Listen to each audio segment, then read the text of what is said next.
Chelsea versus Huddersfield Town. Chelsea have to win to keep the chances of getting top 4 alive. Huddersfield have to win to secure safety in the Premier League after getting an impressive goalless draw at Manchester City last Sunday. It will be a very difficult game as Morata returns after missing the last game with a minor injury, and Conte confirms that there will be some rotation. Watch the whole video to find out about all of that, Conte's press conference, Emit the Morata to Juventus links, my predicted and preferred lineups, and lots more. Hello there guys and welcome back to 100% Chelsea from a preview of the Chelsea versus Huddersfield game, with the kickoff being tomorrow night at 7:45 PM UK time at Stamford Bridge of course. And before getting into the video, the vote for the Football Blogging Awards has closed, so I won't bug you with that anymore. But I just want to say thank you to every single one of you that has voted for us. It honestly means a lot. But now let's get into the preview and make sure you drop a like on this video. Let's see if we can hit 500 likes. I would massively appreciate that. Huddersfield then. Currently they're sitting 16th on 36 points from 36 games. They are 3 points off relegation, ahead of relegation, where Southampton and Swansea sit tied on 33 points, but Huddersfield do have an inferior goal difference to both of them. So while it is looking good for Huddersfield, they're not fully safe yet. So far this season they've won 9, drawn 9 and lost 18 games, while scoring just 27, which is the lowest in the league alongside Swansea, but also Huddersfield have conceded 56 goals. Their form has been very up and down recently. Lost to Newcastle and Palace, drew at Brighton, beat Watford, then lost to Everton, but then on the weekend got a 0-0 draw away at Man City. And if I'm not mistaken, I'm pretty sure Huddersfield are therefore the first team all season to keep Manchester City from scoring a goal in the league of course, which certainly is very, very impressive, and that sure does suggest that they can defend very, very well when they are on it. But they're not scoring many goals at all at the moment. They haven't scored more than 1 goal since beating West Brom 2-1 on February 24th.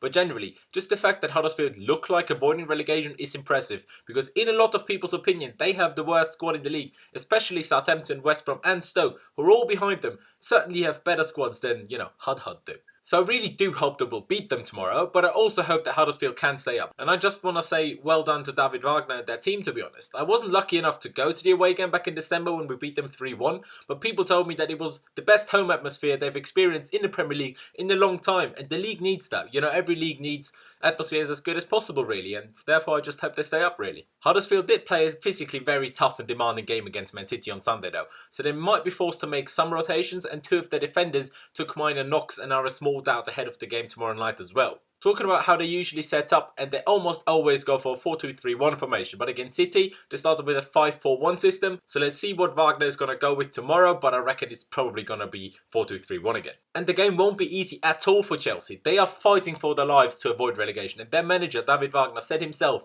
staying up for them would be like winning the league, and they are going to give it their absolute everything, so we need to be on it if we want to beat them and keep the chances of getting top 4 alive. But that really is it about Huddersfield, and now getting to Antonio Conte's pre-match press conference. And on team news, Conte said that Morata is fit and in contention to play tomorrow, but that there is no other team news. On the rumours that Morata is going back to Juventus in the summer and that he's apparently already agreed a deal with them, that came out after the Liverpool game really, Conte said it's important for everyone to focus on the final games of the season, and that Morata is Chelsea's player and must be ready to play tomorrow and next season, and that the situation is very clear.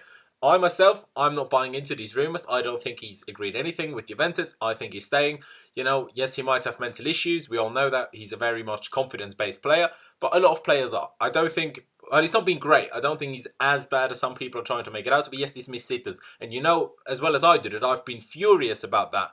But I think it would just be absolutely ludicrous to sell him. And if he, wants to leave, even Drogba had moments when he wanted to leave, didn't leave, and he turned out to be our greatest striker of all time, really. So, just because maybe he even wants to leave now, doesn't mean he has to leave, and doesn't mean that it can't, turn out good over the next few years still. So, I don't think he will leave. I don't think the rumours are true, but, I might be wrong. Tell me what you think of it. Conte then clearly stated that there is disappointment to be in this situation of having to rely on other results to even make the Champions League places after dropping many points in a stupid way in a lot of games that we should have won, when pretty much exactly a year ago we clinched the Premier League title against West Brom.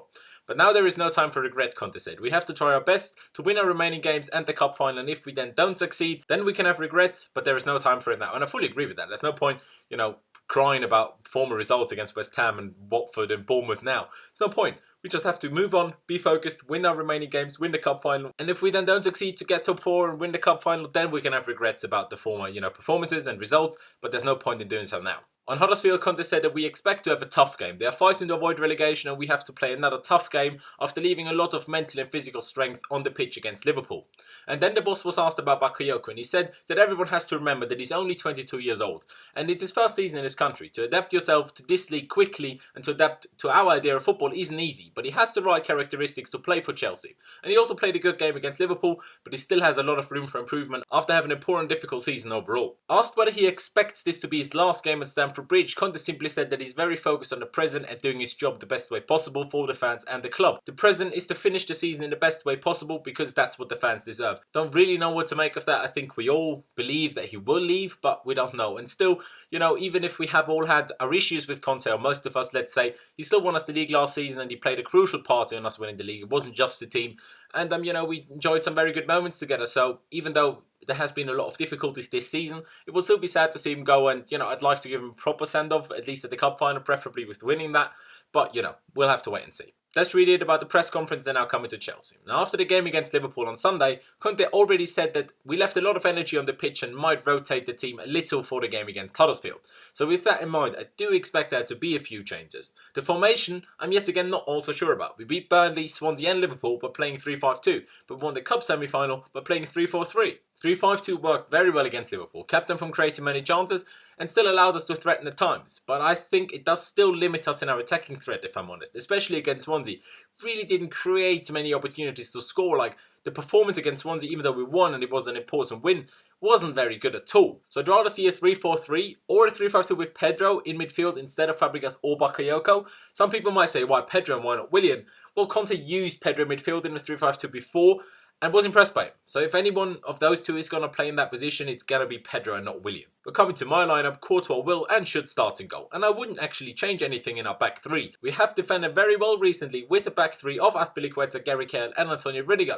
And while I do feel a bit bad for Christensen that he's lost his place in the team, this back three is working at the moment. And we just need to get wins and we can't, play people just because we feel a bit bad for them. And Christensen will hopefully be a regular starter next season anyway, so it shouldn't be that big of a deal. The wing backs should stay the same, or, well, to be honest, I'd still rather play Emerson than Alonso if I'm completely honest, but let's be honest, Alonso is going to play. But on the other side, I have a feeling that Zappacosta might start instead of Moses after Conte said that there will be and might be some rotation. But like I said, I don't think Emerson Palmieri will play as Alonso is basically fresh, of course, after his 3-game suspension and only coming back against Liverpool. Now in midfield, in a 3-4-3, I'd start Fabregas and Conte. In a 3-5-2 though, I'd start Conte, Bakayoko and Pedro and bring on Fabregas for Bakayoko in the second half if we still need to score or are struggling to create chances. Then up front, I'm pretty sure Alvaro Morata will start. And I don't mind either, to be honest. Olivier Giroud has done very well over the last few games, but he seemed properly exhausted after the Liverpool game. If you saw his post-match interview, he looked dead. He looked absolutely dead. So I would start Morata, I wouldn't mind it at all.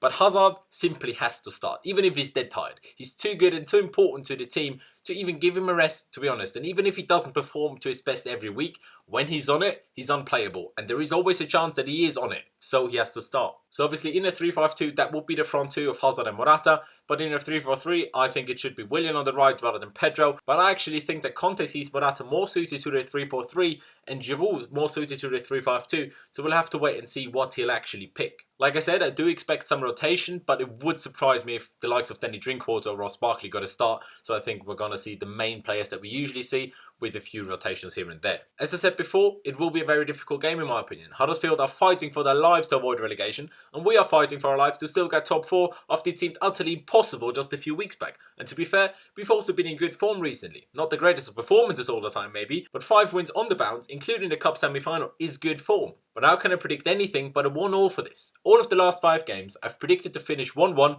and won all of those games. So I'll go for a 1-1 again. Of course I think we can win, but with the season we've had, I'm just not sure I can trust us, and it would just be typical that after beating Liverpool we'd drop points against Huddersfield. But let's hope we won't, and hopefully we'll win, and maybe Newcastle and Kennedy could also do us a solid by beating Spurs as well. But yeah, that's really it for me. Leave me all of your thoughts down in the comment section below. Leave me your score predictions, your predicted and preferred lineups, and any other thoughts you have ahead of the game as well. Leave a like if you did enjoy this video. Like I said in the beginning, let's see if we can hit 500 likes, that would be incredible. Also don't forget to check check out my social media, which is last1507 on both Instagram and Twitter. As you can see over here, I would massively appreciate it if you could follow me over there. And also make sure you subscribe to 100% Chelsea. We're not far off 60,000 subscribers, and if we could hit that before the end of the season, that would just be a very good end of the season present for us. So if you haven't already, please do subscribe, and also click that notification bell button and choose to be notified about all of our uploads, because otherwise you won't even know about half of the videos that we actually upload, and that's just frustrating for both us and you, of course, if you want to see the content. But yeah, thank you guys for watching.